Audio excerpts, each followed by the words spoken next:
Well, there's absolutely nothing special going on today. I told you in the last one that weather was supposed to be crummy, and it's not terrible right now. It's cloudy, but it hasn't rained most of the day. But I'm not out for long. I just wanted to get out for a little bit, so I thought I'd talk about my motorcycle. I've not talked much about my motorcycle. Just in case anybody that ever sees this has any questions about it, they can drop a comment below and ask me what I think about what I've got, and I'll give you an honest opinion if I don't cover it in the video.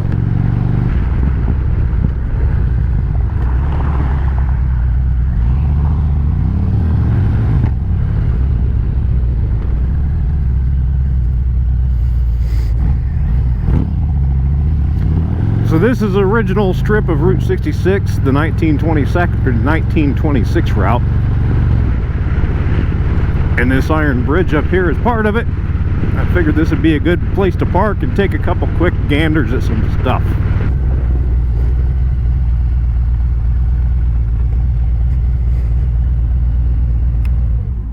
So not visible on the bike because it's hidden underneath the seat, I've got a DynoJet Power Commander 6. I do not recommend it. I found out after I bought it, it's limited to only 15% fuel changes. The old Power Commander 5, if you can find one of those, it's still a good device, but they don't sell them in stores anymore because they're not carb compliant. And DynoJet's sucking on the old government toe, making all their stuff carb compliant. The auto tuner from DynoJet, I've also got it on here, so it automatically tunes my bike as I ride. It works in conjunction with the Power Commander 6, but again, only 15% changes. It won't go any higher or lower than 15% plus or minus on the fuel table. Power Commander 5 will do that. Next up, we've got the Reinhardt air intake. I'll put some text bloop, right there. It says exactly what it is, but they only sell two. I looked it up before I left the house, and now I can't remember what it was. Followed by the Reinhardt Slimline True Dual Headers with the DBX 40, meaning the 4-inch exhaust pipes. And I do have a video that I will link above of how those pipes sound. We've got a Mustang standard touring seat. It did lift me up and sit me more upright than the stock seat. Here's a picture of the stock seat. I don't think I have a before and after picture of me sitting on the bike with each one, but I wish I would have got the low touring seat, so it would be more where the bike was stock. This one is heated front and rear, and I've got the Mustang backrest stem for the front. Also not seen because it's underneath the seat, but you can see the backrest. These are the Advan Black lower fairings. I did not opt for the speaker pods. I got the glove boxes instead, which I've never used, but that's okay. They were cheaper, and I don't need a whole bunch of speakers on this. I hardly ever listen to the radio anyway. It comes with two sets of inserts, some solid and some honeycomb vented, and then it has some flap open vents that you can kind of direct where the air goes. I've got them pointing at the air cleaner for a little more forced air intake. Don't know if it actually helps or not. And I did make a video on these. They're the Ciro 3D frame mounted foot pegs, along with the Ciro ASR. I can't remember what the heck ASR stands for. It's some guy's YouTube channel. Adam Sandoval rides. The floorboards, little mini boards, super comfortable. Could not recommend these more. I had mentioned in that video that the ASR floorboards were more expensive than the just plain old Ciro floorboards. That's not the case anymore. They're the same price. Highly recommend that entire setup to anybody with a, I think, 2013 and up touring bike. Could not be happier with how it feels. Way better than the crash guard mounted highway pegs. It's just a better overall position that you can't really get from the crash bar mounted pegs. Another piece from Ciro 3D is this mount that my GoPro's sitting on. I actually bought it for a cup holder. I believe they call it their big ass drink holder. It worked really well for a few days. And the first good bump that I hit that moved it, there was like a gritty texture, a sandpaper like texture on the ball that mounts behind there. And it's all worn away now. It's super smooth. And the cup holder does not hold for shit anymore. Even the smallest bump that I would hit, it would tilt enough to where my coffee would start spilling on my knee. I've seen lots of people use those. I don't know if they had the same experience or not. I have never found a cup holder that was worth a damn for a motorcycle, and I've used a lot of them. So since it quit working for that, Ciro makes a GoPro mount that fits that same mount.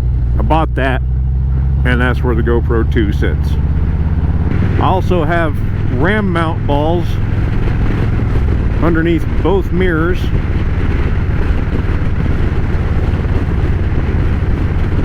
One for the X grip on my cell phone, one for the 3D printed mount that I made for my Yaesu FT5DR ham radio, which pipes into my helmet via Bluetooth on the Sena, however the hell it's pronounced, SLR or SRL, I don't remember which it's called. SRL2 we'll call it. Into my Shoei Neotec 2 helmet, and that specific Sena is made to build directly into this helmet. There's the power unit, there's an antenna over here, the battery and everything is in the back of the helmet, there's speakers and a microphone. Here's the microphone. It's on a boom, so you can kind of move it around wherever you want. It's not actually attached to the helmet directly. It is directly, but you know what I mean. And the DD Custom Cycles fairing relocation. Mine is the 1-inch forward, 1.65-inch down relocation kit. I did make a video on that also, not installing it. If you want to see how it's installed, you can go to SIK Baggers. He's got a video for that. I just posted a video of my initial thoughts of it. It's been a few thousand miles now since I installed it, and I fully stand by my initial thoughts. I love it. It pushes the fairing down kind of out of the way. You can see better. I think it even routes the wind over my head better where it is now versus where it was before. And it overall gives the side profile of the bike just a better stance. It's more streamlined with the tank instead of just sticking out like a sore thumb. I really like that. I also have, not installed right now, a quick detach tour pack, also from Advan Black. Here's a picture of it. I will say the Advan Black parts are perfectly color matched, at least to this color. I've never seen anybody else complain about the colors of them. And I have no complaints about the lower fairings, and I've got no complaints about the build quality of the tour pack. The latch that comes on the tour pack is not worth a damn. I rode my bike from Oklahoma to Indiana last June in 2023, and not probably 100, yeah, not even 100 miles into the ride. I made it to Tulsa before I was realizing that my trunk was no longer closed. It was closed, but it wasn't latched. I thought maybe it was from what I had in there. I had my suitcase in there. Maybe it was like flexing the bag a little bit. So I rearranged things a little bit, closed it again, and I locked it. And not another 10 miles I reached back, and it was flapping open again. Pretty much had to just keep an eye on it the entire way to Indiana after that, which is about a 750-mile one-way ride. Every single time I stopped, had to relatch it. It never did fly open, but it wasn't latched the entire route, pretty much. But once I got to Indiana, I went to Indy West Harley Davidson and bought the Harley branded hinges and latch, and transferred my key, my lock key, over to it, and I haven't had a trouble with it since. They feel like the exact same piece of hardware, but the Advan Black one was super loose and it would slide open just enough to where the tour pack would open up. The Harley one doesn't do that. I can't tell a bit of difference between the two, but the Harley one is better. So if you buy an Advan Black tour pack, immediately ditch the latch system, go to Harley. You're gonna have to go to Harley to buy the lock that matches your ignition key, which we know is not an ignition key, but you know what I mean. That's like $117. You give them your VIN number and they'll get you a key that matches a lock that matches your existing key. So while you're there, just buy the latches from Harley and get that over with.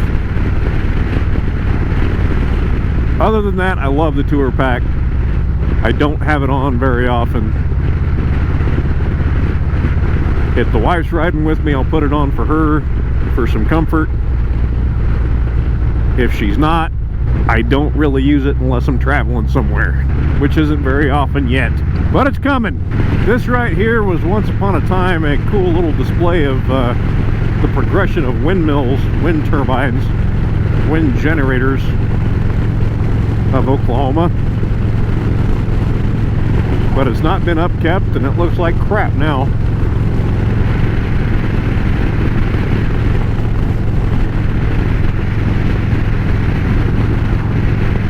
The derby cover is obviously aftermarket too. There's absolutely nothing special about it other than the paint. I like Captain America. I am not in Captain America shape, so I'm definitely not trying to insinuate that. I don't know why, because stock is black, but what came on this used bike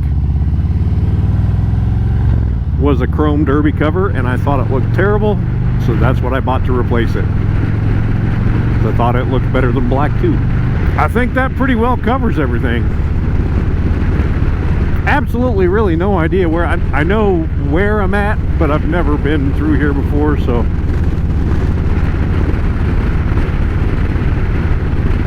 somewhere outside of Piedmont, Oklahoma.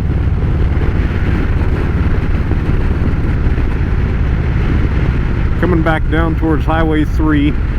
So yeah, I think I'll just shut it down here and enjoy the rest of my ride.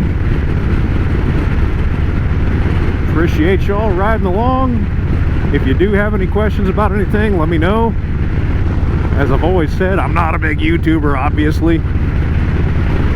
So nobody bought this shit for me but myself, and I will give you a 100% honest opinion about it, if I haven't already done so here. So we will see you next time.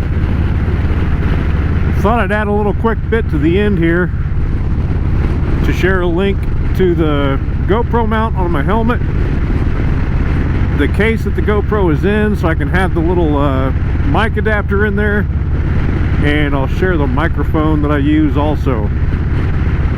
Don't know the brands of any of them right now because I can't look at them, but we'll put it down below. Now, thank you for riding along, and we'll see you next time.